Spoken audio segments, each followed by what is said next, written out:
ناظرین، آج ہم اس ویڈیو میں آپ کو جنگ احد کے حالات و واقعات اور اس کے پس منظر کو تفصیل سے بیان کریں گے اور بتائیں گے کہ غزوہ احد کیوں پیش آیا تھا۔ ناظرین، چلو چلتے ہیں ویڈیو کی طرف۔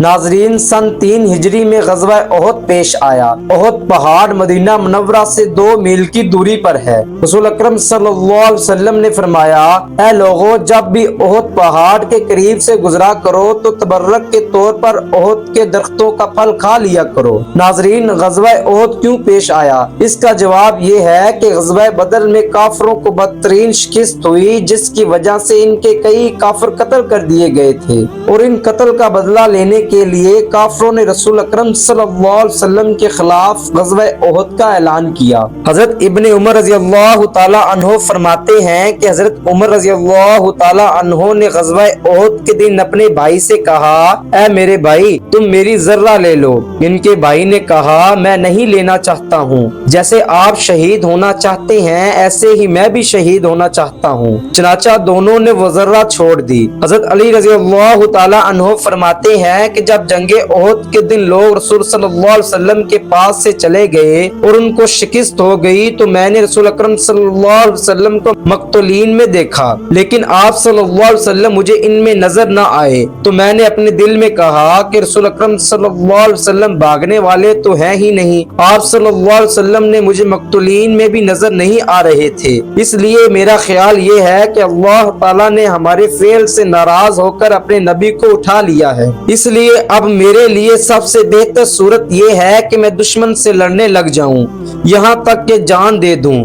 چنانچہ میں نے اپنی تلوار کی میان توڑ دی اور پھر کافروں پر زور سے حملہ کیا تو کافر میرے سامنے سے ہٹ گئے، تو کیا دیکھتا ہوں کہ رسول اکرم صلی اللہ علیہ وسلم ان کے درمیان گھرے ہوئے ہیں۔ قبیلہ بنو عدی بن نجار کے حضرت قاسم بن عبد الرحمن بن رافع رضی اللہ تعالی عنہ فرماتے ہیں کہ حضرت انس بن مالک رضی اللہ تعالی عنہ کے چچا حضرت انس بن نضر رضی اللہ تعالی عنہ حضرت عمر بن خطاب رضی اللہ تعالی عنہ اور حضرت طلحہ بن عبید اللہ رضی اللہ تعالی عنہ کے پاس پہنچے تو یہ دونوں حضرات دیگر مہاجر اور انصاری حضرات کے ساتھ لڑائی سے ہاتھ روک کر پریشان بیٹھے ہوئے تھے۔ تو حضرت انس بن نضر نے کہا کہ آپ لوگ کیوں بیٹھے ہوئے ہیں؟ انہوں نے کہا کہ رسول اکرم صلی اللہ علیہ وسلم شہید ہو گئے ہیں۔ انہوں نے کہا کہ رسول اکرم صلی اللہ علیہ وسلم کے بعد تم زندہ رہ کر کیا کرو گے؟ اٹھو اور جس چیز پر رسول اکرم صلی اللہ علیہ وسلم نے جان دے دی وہی تم بھی اس پر جان دے دو۔ چنانچہ حضرت انس بن نضر کافروں کی طرف بڑھے اور لڑنا شروع کر دیا، بالآخر شہید ہو گئے۔ حضرت عبداللہ بن عمار ختمی رضی اللہ تعالی عنہ فرماتے ہیں کہ جنگ احد کے دن حضرت ثابت بن وحدہ رضی اللہ تعالی عنہ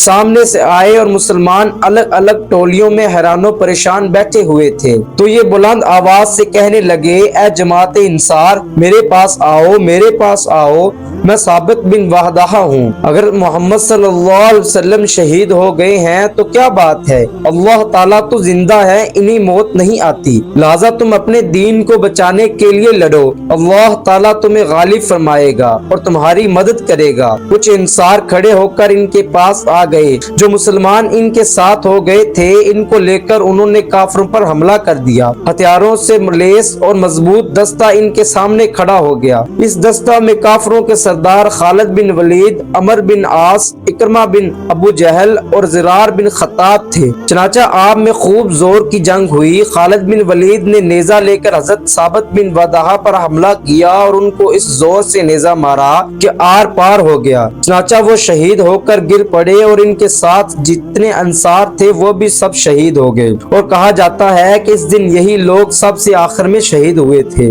حضرت ابو نجی رضی اللہ تعالی عنہ فرماتے ہیں کہ جنگ احد کے دن ایک مہاجر صحابی ایک انصاری کے پاس سے گزرے، وہ انصاری خون میں لت پت تھے۔ اس مہاجری نے ان سے کہا، کیا تمہیں معلوم ہے کہ حضرت محمد صلی اللہ علیہ وسلم شہید کر دیے گئے ہیں؟ تو انصاری نے کہا کہ اگر حضرت محمد صلی اللہ علیہ وسلم شہید کر دیے گئے ہیں تو وہ اللہ کا پیغام پہنچا چکے ہیں۔ جس کام کے لیے اللہ نے ان کو بھیجا تھا وہ کام انہوں نے پورا کر دیا ہے، لہذا تم اپنے دین کو بچانے کے لیے کافروں سے جنگ کرو۔ اس پر یہ آیت نازل ہوئی جس کا ترجمہ یہ ہے، اور محمد صلی اللہ علیہ وسلم ایک رسول ہیں۔ حضرت زید بن ثابت رضی اللہ تعالی عنہ فرماتے ہیں کہ رسول اکرم صلی اللہ علیہ وسلم نے جنگ احد کے دن مجھے حضرت سعد بن ربیع رضی اللہ تعالی عنہ کو تلاش کرنے کے لیے بھیجا، اور آپ صلی اللہ علیہ وسلم نے مجھ سے فرمایا کہ تم ان کو دیکھ لو تو ان کو میرا سلام کہنا، اور ان سے کہنا کہ اللہ کے رسول صلی اللہ علیہ وسلم تم سے پوچھ رہے ہیں کہ تم اپنے آپ کو کیسا پا رہے ہو۔ حضرت زید رضی اللہ تعالی عنہ فرماتے ہیں کہ میں انہیں تلاش کرنے کے لیے مقتولین میں چکر لگانے لگا۔ جب میں ان کے پاس پہنچا تو ان کے آخری سانس تھے اور ان کے جسم پر نیزے اور تلوار اور تیر کے 70 زخم تھے۔ میں نے ان سے کہا، اے سعد، اللہ کے رسول صلی اللہ علیہ وآلہ وسلم تمہیں سلام کہتے ہیں اور تم سے پوچھتے ہیں کہ بتاؤ تم اپنے آپ کو کیسا پا رہے ہو۔ انہوں نے کہا، اللہ کے رسول کو آپ کو سلام ہو، تم حضور صلی اللہ علیہ وآلہ وسلم سے کہہ دینا کہ یا رسول اللہ، میرا حال یہ ہے کہ میں جنت کی خوشبو پا رہا ہوں،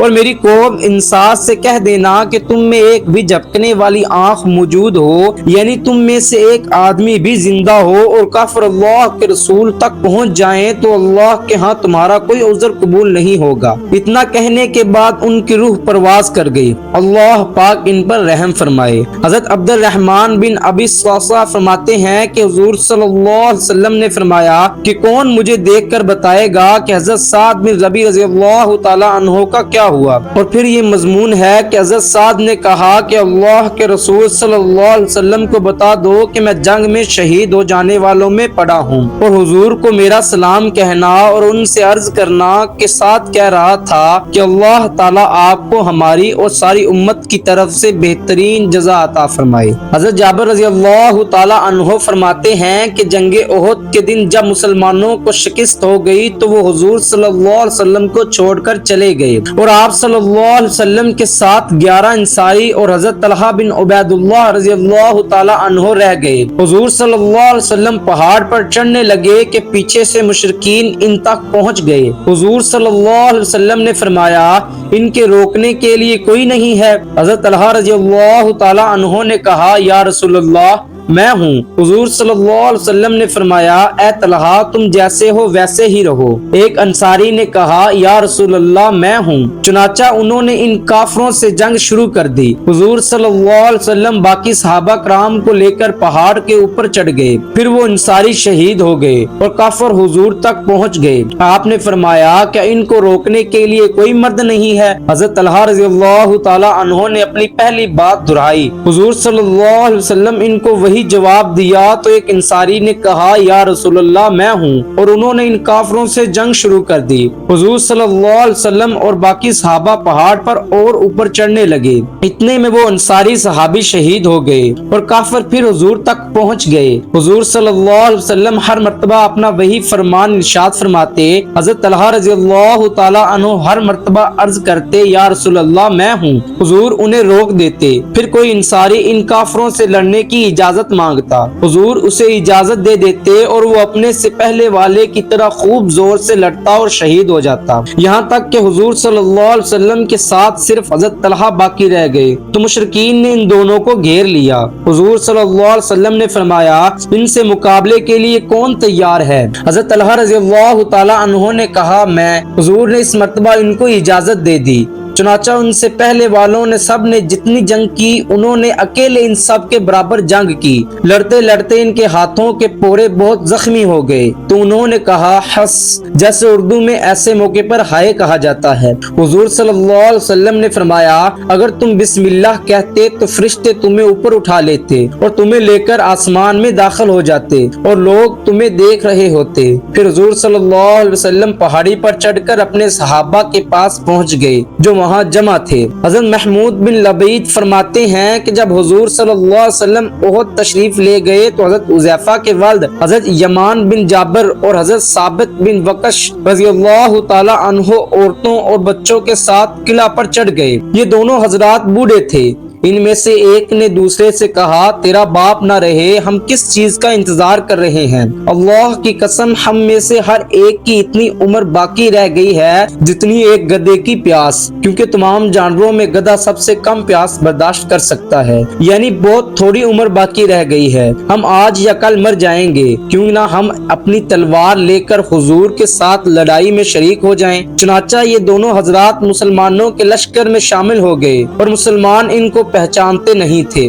حضرت ثابت بن وقش کو تو مشرکین نے قتل کر دیا اور حضرت ابو حذیفہ رضی اللہ تعالی عنہ پر مسلمانوں کی تلواریں چلی اور مسلمانوں نے ان کو قتل کر دیا کیونکہ مسلمان ان کو پہچانتے نہیں تھے۔ چنانچہ حضرت حذیفہ نے پکارا یہ میرے والد ہیں، انہیں نہ مارو مارنے والو۔ مسلمانوں نے کہا اللہ کی قسم ہم ان کو پہچانتے نہیں تھے، اور یہ حضرات اپنی اس بات میں سچے تھے۔ اس پر حضرت حذیفہ رضی اللہ تعالی عنہ نے کہا اللہ تعالیٰ آپ لوگوں کو معاف فرمائے اور وہ سب سے زیادہ رحم فرمانے والے ہیں۔ حضور صلی اللہ علیہ وسلم نے حضرت حذیفہ کو ان کے والد کا خون بہا دینا چاہا، لیکن انہوں نے مسلمانوں کو خون بہا معاف کر دیا۔ اس سے حضور صلی اللہ علیہ وسلم کے نزدیک حضرت حذیفہ کا مرتبہ اور بڑھ گیا۔